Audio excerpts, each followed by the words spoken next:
Hello students, आज हम आ गए हैं क्लास 8 के chapter 2 micro organism friend and foe की वीडियो लेकर। इसमें हम आपको बताएंगे कि इस चैप्टर में कौन कौन से मेन पॉइंट्स हैं एंड इसमें हम आपको इस चैप्टर की सारी डिटेल्ड एक्सप्लेनेशन देंगे इस वीडियो में। और आप ऐसे ही वीडियोस पाने के लिए हमारे चैनल को लाइक, कमेंट एंड सब्सक्राइब करना मत भूलिएगा। धन्यवाद। तो आइए let's come to the point. हमारा जो चैप्टर है micro organism friend and foe, पहले हम इस टाइटल पे आते हैं। इस टाइटल का मतलब क्या है? माइक्रो ऑर्गेनिज्म जो है इसका मतलब होता है सूक्ष्म जीव। अगर हिंदी में मैं इसकी ट्रांसलेशन करूँ तो इसका मतलब होता है सूक्ष्म जीव। माइक्रो ऑर्गेनिज्म फ्रेंड एंड फो, इसका मतलब है कि जो सूक्ष्म जीव है, माइक्रो ऑर्गेनिज्म जो होते हैं ये हमारे फ्रेंड होते हैं, दोस्त होते हैं या फिर दुश्मन होते हैं। ठीक है, आपकी इन्फॉर्मेशन के लिए मैं बता देती हूँ कि ये हमारे लिए फ्रेंड का काम भी करते हैं और एनिमी का काम भी करते हैं। अब वो कैसे दोनों रोल प्ले करते हैं ये मैं अभी आपको आगे बताऊँगी। तो let's come to the point, let's come to this topic. Okay, तो माइक्रो ऑर्गेनिज्म क्या होता है? माइक्रो ऑर्गेनिज्म, माइक्रो जैसे कि आप नाम से पता लगा सकते हैं, माइक्रो का मतलब होता है छोटा। माइक्रो ऑर्गेनिज्म का मतलब होता है बहुत ही छोटे जो सूक्ष्म जीव होते हैं। ठीक है, इनको माइक्रोब्स भी कहा जाता है। क्या कहा जाता है इन्हें? माइक्रोब्स। ठीक है, क्योंकि ये बहुत छोटे होते हैं और इनको हम अनएडेड आइज से नहीं देख सकते, इनको हम नेक्ड आइज से नहीं देख सकते। इनको देखने के लिए हमको या तो माइक्रोस्कोप की ज़रूरत है या फिर मैग्नीफाइंग ग्लास की। ठीक है, उनका यूज़ करके ही हम इनको देख सकते हैं, इनका स्ट्रक्चर देख सकते हैं। अब आपने कुछ देखा होगा कभी कभी, जैसे कि जो ब्रेड होता है, जो नमी वाला ब्रेड होता है, जब हम उसको बाहर रख देते हैं कुछ टाइम के लिए रेनी सीजन में, ठीक है, जब वातावरण में भी नमी हो, तो अगर हम ब्रेड को कुछ टाइम तक बाहर रख दें तो उस पर क्या हो जाता है? ब्लैक कलर की एक वो बन जाती है, लेयर बन जाती है। ठीक है, अगर आप उसको मैग्नीफाइंग ग्लास से देखेंगे तो आप देख सकते हैं कि ये जो लेयर है ये किसकी होती है? फंगस की लेयर होती है। ठीक है, तो इससे हमें पता चलता है कि जो माइक्रो ऑर्गेनिज्म है ये चीज़ों को जो खाद्य पदार्थ हैं, जो टेबल्स हैं, उनको ख़राब करने का भी काम करते हैं, इसलिए इन्हें एनिमी कहा गया है। माइक्रो ऑर्गेनिज्म जो है ये 4 तरह के होते हैं। Micro organisms are classified into 4 major group. These groups are bacteria, bacteria का मतलब होता है कीटाणु, फंगी यानी कि कवक, प्रोटोजोआ एंड algae। algae का मतलब होता है शैवाल या फिर जो काई होती है। काई का मतलब होता है, जैसे रेनी सीजन में आप देखते हैं जब पानी भर जाता है किसी जगह पर, तो वहाँ पर कुछ टाइम बाद क्या हो जाता है? ग्रीन कलर की एक लेयर दिखाई देती है, वो काई बोलते हैं उसे हम, कि काई लग गई है। तो उस काई को ही इंग्लिश में algae कहा जाता है। ठीक है, ये भी एक तरह का माइक्रो ऑर्गेनिज्म ही है। क्या है ये? एक तरीके का माइक्रो ऑर्गेनिज्म। ठीक है, इसके बाद हम आ जाते हैं कि जो माइक्रो ऑर्गेनिज्म है ये बहुत छोटे होते हैं साइज में। माइक्रो ऑर्गेनिजम्स और microbes are so small in size so that they can not be seen with the unaided eyes. इनको हम अनएडेड आइज से नहीं देख सकते। ठीक है, इनके 4 टाइप हमने अभी पढ़े, बैक्टीरिया, फंगी, प्रोटोजोआ, algae। अब हम आ जाते हैं वायरस के ऊपर। वायरस जो है ये क्या होता है? ये भी एक तरह का माइक्रो ऑर्गेनिज्म ही है, बट इसको हम माइक्रोस्कोप की मदद से ही देख सकते हैं। Without microscope we can't see it. जो वायरस होते हैं जब ये इन्वायरमेंट में होते हैं तो इनमें जान नहीं होती। ठीक है, तब ये डेड होते हैं। बट जैसे ही ये किसी ह्यूमन बॉडी में आते हैं, एंटर करते हैं थ्रू द नोज़, माउथ और एनीवेयर, ठीक है, तो क्या होता है? तो ये रिप्रोड्यूस करना स्टार्ट कर देते हैं, यानी कि अपने ही जैसे और भी ज़्यादा वायरस बनाने शुरू कर देते हैं, यानी कि मल्टीप्लाई होना स्टार्ट हो जाते हैं। ठीक है, जिससे फिर ये डिसीज़ को क्रिएट करते हैं और वो जो पर्सन है वो क्या हो जाता है? बीमार हो जाता है वायरस के कारण। वायरस के कारण काफ़ी डिसीज़ होती है, जैसे कि कुछ कॉमन एलिमेंट्स का मतलब होते हैं बीमारी। कुछ कॉमन एलिमेंट्स हैं जो वायरस के कारण होती है, जैसे कि कोल्ड, इन्फ्लुएंजा को फ्लू भी बोलते हैं इन शॉर्ट में। ठीक है, एंड जो कफ होती है वो भी कभी कभी वायरस की वजह से ही होती है। ठीक है, जो कफ है वो भी क्या होती है? कभी कभी वायरस की वजह से ही होती है। इसके अलावा कुछ सीरियस डिसीज़ होती है, जैसे कि पोलियो एंड चिकन पॉक्स। ये भी किसकी वजह से होते हैं? वायरस की वजह से। ठीक है, तो इससे हमें पता चलता है कि जो वायरस होता है इसकी वजह से काफ़ी डिसीज़ क्रिएट हो सकती है। ठीक है, कभी कभी आपने सुना भी होगा कि जो रेनी सीज़न जब आता है तो कभी कभी डॉक्टर बीमार होने पर बोलते हैं कि वायरल इन्फेक्शन है। तो वायरल इन्फेक्शन जो है वो भी वायरस की वजह से ही होता है। ठीक है, अगर हम फंगस की बात करें तो फंगस की वजह से स्किन इन्फेक्शन होता है मोस्टली। ठीक है, फंगस की वजह से फंगस कहाँ पर इम्पैक्ट दिखाता है, स्किन के ऊपर, ठीक है। जैसे आपने देखा भी होगा कि जो होता है कई लोगों को दाद हो जाता है, तो वो भी किसकी वजह से होता है, फंगस की वजह से होता है, ठीक है। इसके लिए एंटी फंगल जो क्रीम है वो लगाई जाती है, एंटी फंगल ऑइंटमेंट होती है वो लगाई जाती है उससे बचाव के लिए, ठीक है। तो क्या होता है इसमें, इससे हमें पता चलता है कि जो माइक्रो ऑर्गेनिज्म है ये काफ़ी डिसीज़ भी क्रिएट कर सकते हैं, इसलिए इनको एनीमी भी कहा गया है, ठीक है। अच्छा, अब हम आ जाते हैं कुछ डिसीज़ जो प्रोटोजोआ जो है उसके द्वारा क्रिएट की जाती है, जैसे कि डायसेंट्री हो गया, मलेरिया हो गया, ठीक है। ये किसके द्वारा क्रिएट किया जाता है, ये क्रिएट किया जाता है प्रोटोजोआ के द्वारा। किसके द्वारा क्रिएट किया जाता है इसको, प्रोटोजोआ के द्वारा, ठीक है। इसके अलावा कुछ डिसीज़ है जिनको बैक्टीरिया के द्वारा क्रिएट किया जाता है। वो जो डिसीज़ है उनमें जो मेन डिसीज़ है, जो बैक्टीरिया के द्वारा होने वाली जो मेन डिसीज़ है, उनके एग्जांपल है टाइफाइड एंड ट्यूबरक्लोसिस, ठीक है। टाइफाइड जो है, इस आपको पता ही होगा, टाइफाइड होता है जो खराब पानी होता है और ख़राब भोजन, ठीक है। दूषित पानी और दूषित भोजन के खाने से या पीने से टाइफाइड होता है, ठीक है। और ये कहाँ पर इम्पैक्ट करता है, लिवर के ऊपर। इंसान का जो लिवर है उस पर क्या इम्पैक्ट करता है, टाइफाइड इम्पैक्ट करता है। इसलिए जब किसी इंसान को टाइफाइड होता है और अगर वो दवाई लेने जाए तो डॉक्टर उसको बोलते हैं कि उसको हैवी जो फूड है वो नहीं लेना, उसको जैसे रोटी लेने से भी मना करते हैं उस इंसान को। आपके जीके के लिए मैं बता देती हूँ, फॉर योर जनरल नॉलेज, ठीक है। इसके अलावा ट्यूबरक्लोसिस जो है ये होता है बैक्टीरिया की वजह से, ठीक है। आइए अब हम देखते हैं कि इनका स्ट्रक्चर कैसा होता है, ठीक है। ये देखिए बैक्टीरिया का स्ट्रक्चर ऐसे होता है, ये माइक्रोस्कोप से ली गई फ़ोटोज़ हैं, ठीक है।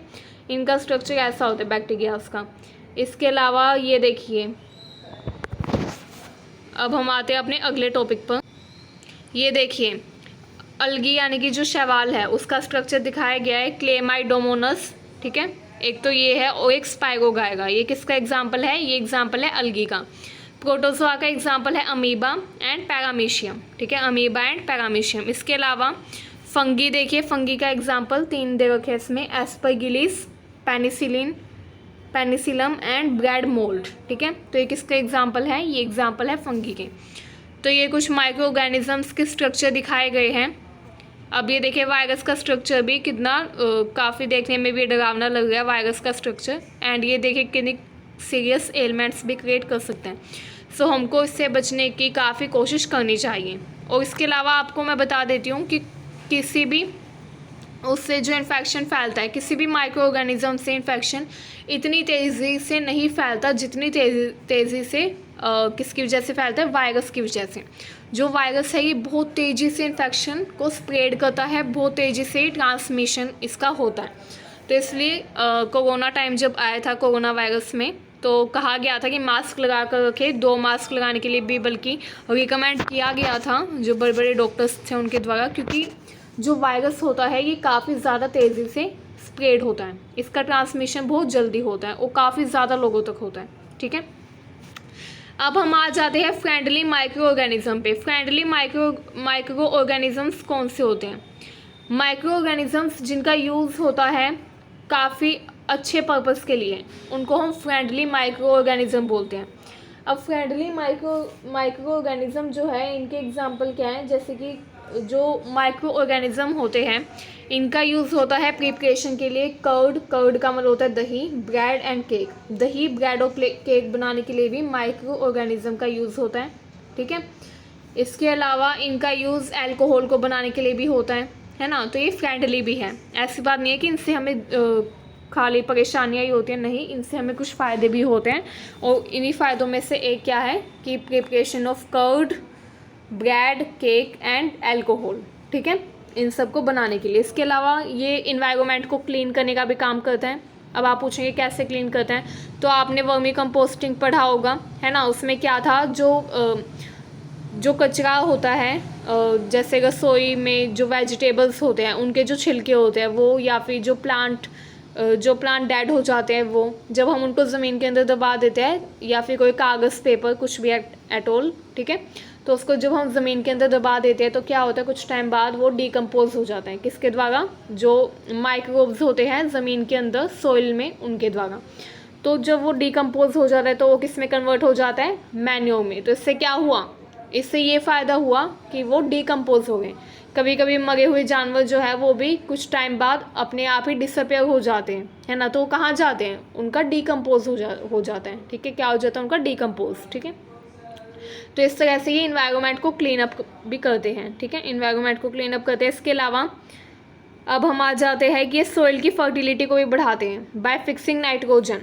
मैंने आपको बताया था लास्ट चैप्टर में, जो फर्स्ट चैप्टर हमने पढ़ा था उसमें क्या था, हमने पढ़ा था राइजोबियम माइक्रो ऑर्गेनिज्म के बारे में। एक माइक्रो ऑर्गेनिज्म होता है जिसका नाम है राइजोबियम, ठीक है, वो सॉइल के अंदर होता है और वो क्या करता है, नाइट्रोजन का जो लेवल है उसको बढ़ाए रखता है। आपको पता ही है कि कोई भी फसल उगाने के लिए काफ़ी ज़्यादा ज़रूरी है कि जो नाइट्रोजन है उसमें वो सही लेवल में हो। अगर नाइट्रोजन काफ़ी कम होगा, ठीक है, तो हमारी जो फसल है, जो हमारा कल्टीवेशन है, वो ज़्यादा क्वांटिटी में नहीं हो पाएगा। तो ये काफ़ी इंपॉर्टेंट है ना। तो इसलिए क्या होता है, नाइट्रोजन का लेवल बनाए रखना बहुत ज़रूरी है। और वो कौन बनाए रखता है, राइजोबियम नाम का एक बैक्टीरिया होता है, वो बनाए रखता है, ठीक है। तो वो भी एक क्या हो गया, एक तरह से वो गुड माइक्रो ऑर्गेनिज्म हो गया, फ्रेंड माइक्रो ऑर्गेनिज्म हो गया, ठीक है। नेक्स्ट अब हम पढ़ते हैं डिटेल में, in detail now we will get that how they are our friend, how they are our friend. अब हम ये पढ़ेंगे, ठीक है। तो आइए let's come to the point. Making a curd and bread. जैसा कि आपको पता है कि कर्ड कैसे बनती है, जो दूध होता है उसमें हम जब नींबू डालते हैं थोड़ा तो उससे दही बन जाती है। अब नींबू डालने से ऐसा क्या होता है, आपको पता ही है कि जो दूध है उसके अंदर एक बैक्टीरिया होता है, लैक्टोबैसिलस नाम है जिसका, क्या नाम है, लैक्टोबैसिलस। जो लैक्टोबैसिलस है वो क्या होता है, जब हम दही जमाने का प्रोसेस पूरा स्टार्ट करते हैं तो वो क्या करता है, वो मल्टीप्लाई हो जाता है मिल्क के अंदर, यानी कि उसकी संख्या बढ़ती जाती है और वो इतनी बढ़ जाती है कि वो किस में कन्वर्ट हो जाती है, दही में कन्वर्ट हो जाती है ना। तो किसकी वजह से होता है, लैक्टोबैसिलस की वजह से। इसके अलावा, ठीक है, अपार्ट फ्रॉम दिस, जो चीज़ होता है, चीज़ का मतलब होता है पनीर, ठीक है, और जो अचार होते हैं, चीज़, पिकल्स, ठीक है, और एंड काफ़ी अदर आइटम्स भी हैं, there are many other eatable items, ठीक है, जिनको बनाने के लिए भी किसका यूज़ होता है, बैक्टीरियाज का यूज़ होता है ना। तो वो क्या है, एक तरीके से हमारे लिए गुड बैक्टीरियाज है, क्या है वो हमारे लिए गुड बैक्टीरियाज, ओके। सो देखिए ये 2.2, इसमें क्या बताया हुआ है, where do micro organism live, मतलब कि जो माइक्रो ऑर्गेनिज्म है कहाँ पर रहते हैं। तो मैं आपकी इन्फॉर्मेशन के लिए बता दूं कि ये जो है कुछ है जो इन्वायरमेंट में रहते हैं, जैसे कि वायरस हो गए, है ना, ये हर जगह पाए जा सकते हैं, जैसे कि आइस में भी पाए जा सकते हैं, कोल्ड क्लाइमेट में, हॉट स्प्रिंग में, डेजर्ट में, मार्शीलैंड का मतलब होता है जो दलदल नुमा जो ज़मीन होती है। जैसे अभी रेनी सीज़न चल गया है तो क्या होगा, थोड़ी सी बारिश में ही दलदल बन जाती है, कीचड़ हो जाता है ना, तो वहाँ पर भी वायरस और अदर माइक्रो ऑर्गेनिज्म पाए जाते हैं। तो ऐसी बात नहीं है कि माइक्रो ऑर्गेनिज्म का कोई अच्छा बड़ा सा कोई कुछ घर वगैरह है, जैसे हर एनिमल का घर होता है, ऐसी कोई बात नहीं है, ये इन्वायरमेंट में ही पाए जाते हैं, okay. So now move on to other topic. ये देखिए इसमें बताया गया है कि जो यीस्ट होता है ये क्या करता है, जैसे इसमें एग्जांपल दिया गया है कि आपको क्या करना है, मैदा लेना है, मैदा के अंदर फ्लो होता है उसका मतलब होता है मैदा, ठीक है, उसके अंदर शुगर ऐड करनी है और मिक्स कर देना वार्म वाटर, और फिर उसमें यीस्ट पाउडर डाल देना है। जो यीस्ट पाउडर डालते हैं हम, उससे क्या होता है, कुछ टाइम बाद जो हमारा जो मैदा वाला आटा था वो क्या हो जाता है, उसमें बबल्स क्रिएट हो जाते हैं और वो फूल जाता है। तो इसका रीज़न क्या है, उसके राइजअप होने का रीज़न क्या है, तो उसके राइजअप होने का रीज़न ये है कि जो यीस्ट है, ठीक है, वो रैपिडली रिप्रोड्यूस करता है, मतलब कि बहुत सारे जो बैक्टीरियाज है वो बढ़ाता है उसके अंदर, रिप्रोड्यूस करता है, और वो क्या करता है, कार्बन डाइऑक्साइड जो है उसको भी प्रोड्यूस करता है ना। तो इसकी वजह से क्या हो जाता है, उसका साइज़ बड़ा हो जाता है, वो काफ़ी थिक हो जाता है, मोटा हो जाता है ना। तो फिर इससे हमें पता चलता है कि जो यीस्ट है वो भी माइक्रो ऑर्गेनिज्म को क्रिएट करने का काम करता है, ठीक है। नाउ अब हम आ जाते हैं अपने अगले टॉपिक पर, commercial use of micro organism.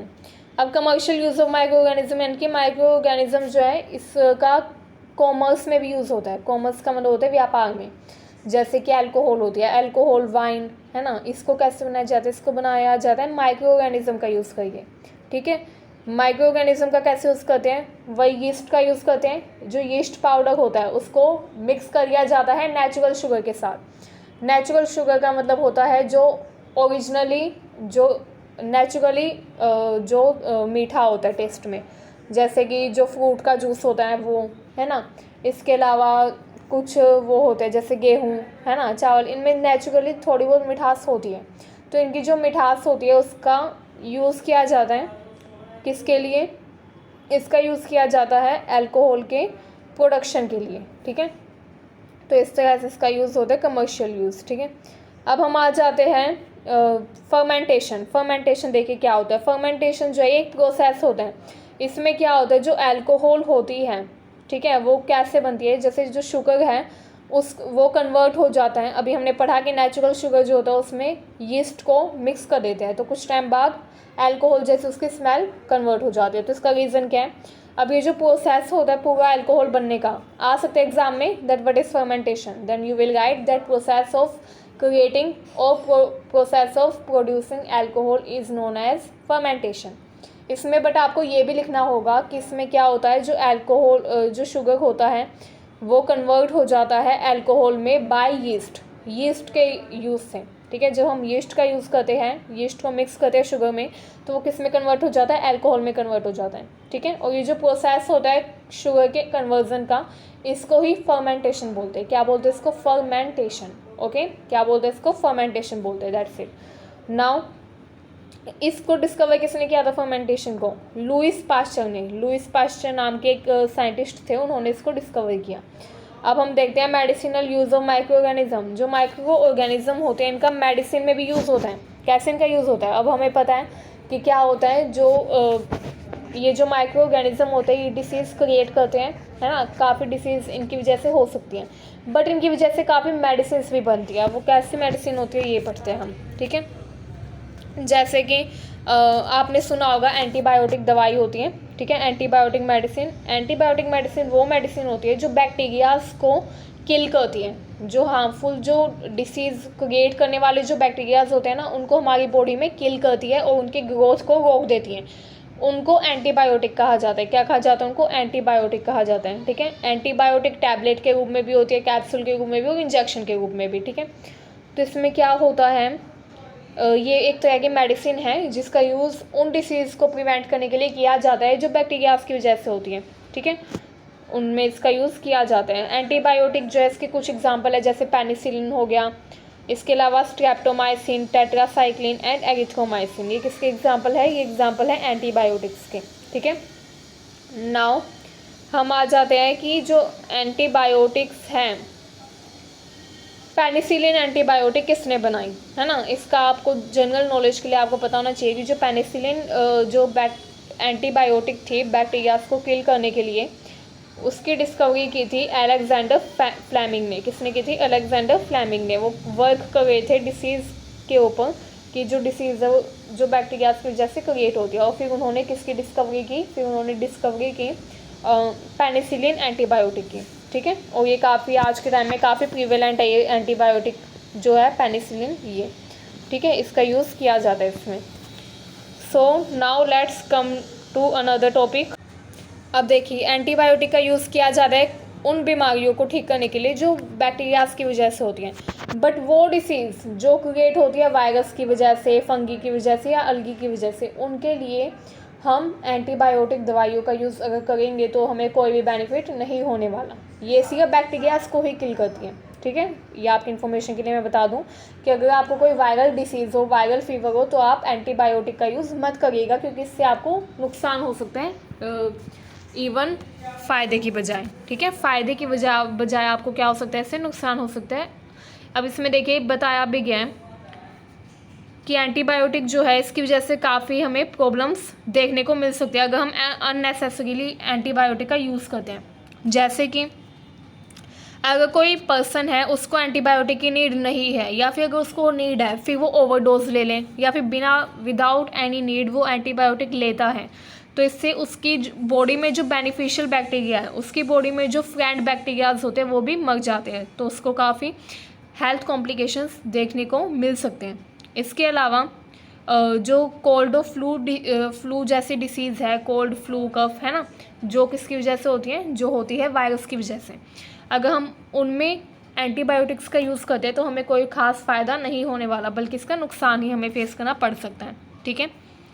इसके अलावा एंटीबायोटिक्स जो है वो जो हमारे एनिमल्स होते हैं उनकी बैक्टीरिया से रक्षा करने के लिए भी यूज़ किया जाता है।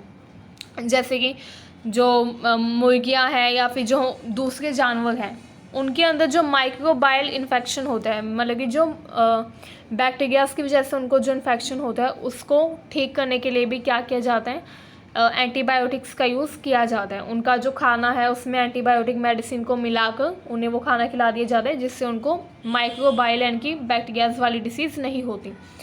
इसके अलावा चलिए अब हम आ जाते हैं वैक्सीन के ऊपर। वैक्सीन का मतलब क्या होता है? वैक्सीन का मतलब होता है, आपने सुना होगा कोरोना की वैक्सीन लगवाए, कोवैक्सीन, एटोल, है ना। तो ये वैक्सीन होती क्या है? अब हम वैक्सीन के बारे में जानते हैं। वैक्सीन जो है इसमें क्या किया जाता है, इसमें हमारी बॉडी में डेड या वीक जो माइक्रो ऑर्गेनिज्म है, देखिए लिखा हुआ है डेड और वीक माइक्रोब्स या माइक्रो ऑर्गेनिज्म जो है वो हमारी बॉडी में डाले जाते हैं थ्रू द इंजेक्शन, ठीक है, इंजेक्शन के द्वारा। तो उसको जब डाला जाता है तो इससे क्या होता है, उनको डाला जाता है जिससे हमारी बॉडी जो है उससे फ़ाइट करती है, क्योंकि अगर वो डेड या वीक होंगे तो हमारी बॉडी इजीली उससे फ़ाइट कर लेगी। अब जब हमारी बॉडी उससे फ़ाइट करती है तो उससे फ़ाइट करने के लिए क्या बनती है, एंटीबॉडीज़ बनती हैं, ठीक है। एंटीबॉडीज़ उससे फ़ाइट करती हैं और फिर उसको मार डालती हैं, मतलब कि उसको हमारी बॉडी में नष्ट कर देती हैं और वो कोई सीरियस डिसीज़ क्रिएट नहीं कर पाता हमारी बॉडी में, क्योंकि हमारी बॉडी में जो एंटीबॉडीज़ बनती है वो उसको मार देती हैं। और फिर जो वो एंटीबॉडीज़ हमारी बॉडी में बनी होती है वो काफ़ी टाइम तक रहती है बॉडी के अंदर, ठीक है, और हमको प्रोटेक्ट करती हैं, ठीक है, क्योंकि हमारी जो बॉडी होती है उसको याद रहता है कि इस बैक्टीरिया से अगर ऐसा ही बैक्टीरिया दोबारा आता है तो उससे कैसे ट्रीट करना, उसको कैसे हराना है, कैसे उसको मारना है ना। तो इस तरह से। इसके अलावा उम्मीद है आपको पता चल गया होगा कि वैक्सीन कैसे यूज़ करती है। जैसे कोरोना वैक्सीन में क्या था, कोवैक्सीन दी गई थी, तो उसमें सेम, और पोलियो की वैक्सीन दी जाती है बच्चों को, है ना। और भी काफ़ी वैक्सीन्स हैं जो बच्चों को दी जाती हैं, हेपेटाइटिस की वैक्सीन दी जाती है, काफ़ी वैक्सीन्स हैं, है ना।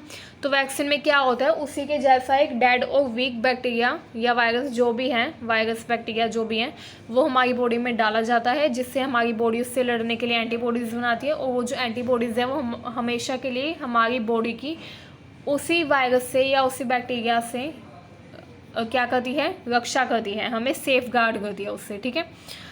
चलिए अब आ जाते हैं अपने नेक्स्ट टॉपिक पे। जो वैक्सीन है इसका स्मॉल पॉक्स के लिए वैक्सीन बनाई गई थी, उसकी डिस्कवरी किसने की थी, एडवर्ड जेनर ने। किसने की थी, एडवर्ड जेनर ने, ठीक है, 1798 में, ठीक है। इसके अलावा काफ़ी डिसीज़ हैं जिनमें वैक्सीन का यूज़ होता है, जिनको प्रिवेंट करने के लिए, जैसे कि, और जो वैक्सीन है प्रिवेंटिव मेजर होता है, इसमें बीमार होने पर दवाई नहीं दी जाती, बल्कि क्या होता है, ताकि वो डिसीज़ हो ही ना, इसके लिए जो है दवाई दी जाती है। अब कोरोना के टाइम पे जो कोवैक्सीन दी गई थी वो उन लोगों को थोड़ी ना दी गई थी जिनको ऑलरेडी कोरोना वायरस था, नहीं, वो उनको दी गई थी जिनको वो वायरस नहीं था, जिनको कोरोना वायरस नहीं था उन लोगों को दी गई थी एज अ प्रिवेंटिव मेजर, ताकि उनको इन फ्यूचर उनको अगर कोरोना वायरस के लक्षण दिखे तो उनकी जो बॉडी है उसमें जो एंटीबॉडीज़ बनी हुई है वो उसको मार सके, ठीक है। तो इसलिए दी गई थी, यानी कि एज अ प्रिवेंटिव मेजर इसका यूज़ किया जा रहा है ताकि वो डिसीज़ हो ही ना इन फ्यूचर, ठीक है। चलिए अब हम देखते हैं कौन कौन सी डिसीज़ है जिनमें वैक्सीन का यूज़ किया जाता है। जैसे कोलगा का मतलब होता है हैजा, ये भी दूषित पानी का यूज़ करने की वजह से होता है। इसके अलावा जब हम दूषित पानी पीते हैं तो कोलगा यानी कि हैजा नाम की डिसीज़ हो सकती है, ठीक है। ट्यूबरकुलोसिस मैंने बताया था बैक्टीरिया से होती है, स्मॉल पॉक्स वायरस से होती हैं, हेपेटाइटिस, इन सबको प्रिवेंट किया जा सकता है वैक्सीनेशन के द्वारा, ठीक है। इसके अलावा हमारे कंट्री में क्या है, जो पोलियो नाम की डिसीज़ थी, पोलियो, लेप्रोसी, है ना, ये काफ़ी ज़्यादा भयंकर डिसीज़ थी जो अगले टाइम में फेस की गई थी। बट क्या किया गया, आज उनको कम्प्लीटली हटा दिया गया है, आज उनका कम्प्लीटली एबोलिशन हो चुका है। कैसे हुआ है, ड्यू टू वैक्सीनेशन। आज जो बच्चे होते हैं, छोटे बच्चे, 5 साल तक के बच्चे जो होते हैं, उनको 5 साल की उम्र तक ही वैक्सीन दे दी जाती है पोलियो की, ताकि उनको पोलियो नाम की बीमारी आगे कभी हो ही ना, ठीक है। ये एक वायरल डिसीज़ होती है, पोलियो जो है वायरस की वजह से होती थी। बट आज हमारी कंट्री में पल्स पोलियो प्रोग्राम चलाए जाते हैं, जिसमें क्या किया जाता है, बच्चों को 5 साल की उम्र तक के बच्चों को पोलियो की वैक्सीन दी जाती है। ताकि इन फ्यूचर उनको पोलियो नाम की भयंकर डिसीज़ का सामना ना करना पड़े। ठीक है, इसके अलावा वर्ल्ड वाइड कैंपेन भी चलाए गए स्मॉल पॉक्स के लिए। स्मॉल पॉक्स या चिकन पॉक्स एक ही होता है ये। ठीक है, इसके लिए क्या किया गया, वर्ल्ड वाइड कैंपेन चलाए गए। इसके अलावा इरेडिकेशन किया है, मोस्टली जो पार्ट्स हैं वर्ल्ड के वहाँ से स्मॉल पॉक्स को इरेडिकेट कर दिया गया है। ठीक है, इंडिया में हालांकि अभी है, बट काफ़ी कंट्रीज है जहाँ से स्मॉल पॉक्स को इरेडिकेट कर दिया गया है। नाउ अब हम आ जाते हैं कि ये इंक्रीज़ करते हैं सॉइल फर्टिलिटी। कैसे इंक्रीज़ करते हैं, जो माइक्रो ऑर्गेनिज्म है ये सॉइल की फर्टिलिटी को भी इंक्रीज़ करते हैं, क्योंकि जैसे कि मैंने बताया था राइजोबियम बैक्टीरिया होते हैं ना, इसी तरह के कुछ बैक्टीरियाज होते हैं जो ज़मीन में नाइट्रोजन के लेवल को बनाए रखते हैं। ठीक है, सॉइल जो है उसको इनरीच करते हैं, यानी कि सॉइल के अंदर नाइट्रोजन की मात्रा को बनाए रखते हैं। और अगर नाइट्रोजन की मात्रा पर्याप्त होगी सॉइल में तो क्या होगा, फर्टिलिटी तो बढ़ेगी। तो इस तरह से वो क्या करते हैं, फर्टिलिटी को बढ़ाते हैं। ठीक है, अच्छा, इनको ये जो माइक्रोब्स होते हैं जो सॉइल की फर्टिलिटी को बढ़ाते हैं, नाइट्रोजन के लेवल को फिक्स करके, उनको बायोलॉजिकल नाइट्रोजन फिक्सर भी कहा जाता है। क्या कहा जाता है उनको, उनको कहा जाता है बायोलॉजिकल नाइट्रोजन फिक्सर।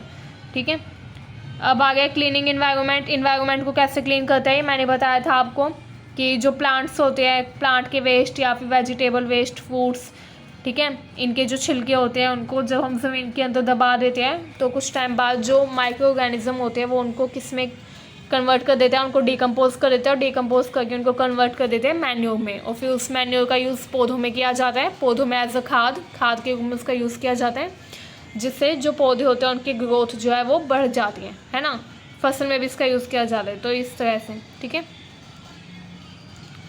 तो ये हमारा चैप्टर है, आपने ये आज पढ़ लिया है। हमने आज पढ़ा कि जो माइक्रो ऑर्गेनिजम्स होते हैं उनके फ्रेंडली रोल क्या क्या होते हैं, कैसे वो हमारे फ्रेंड हैं, तो ये अभी हमने पढ़ा है। अब हम ये हमारी पार्ट 1 वीडियो थी। अब हम पार्ट 2 वीडियो में डिस्कस करेंगे कि जो हार्मफुल माइक्रो ऑर्गेनिज्म होते हैं वो क्या करते हैं और उनसे क्या क्या हमको कॉम्प्लिकेशन, क्या क्या उनसे हमको समस्याएं देखने को मिल सकती हैं। ठीक है, तो अगली वीडियो में हम हार्मफुल माइक्रो ऑर्गेनिज्म के बारे में पढ़ेंगे, और नेक्स्ट वीडियो हमारी काफ़ी जल्दी आएगी। उम्मीद है आपको ये वीडियो पसंद आई होगी, आई होप सो। अगर आपको कोई डाउट हो तो आप कमेंट सेक्शन में लिख सकते हैं और हमसे पूछ सकते हैं। ठीक है, हम जल्द ही पार्ट 2 वीडियो को भी लेकर आएंगे। Thank you so much.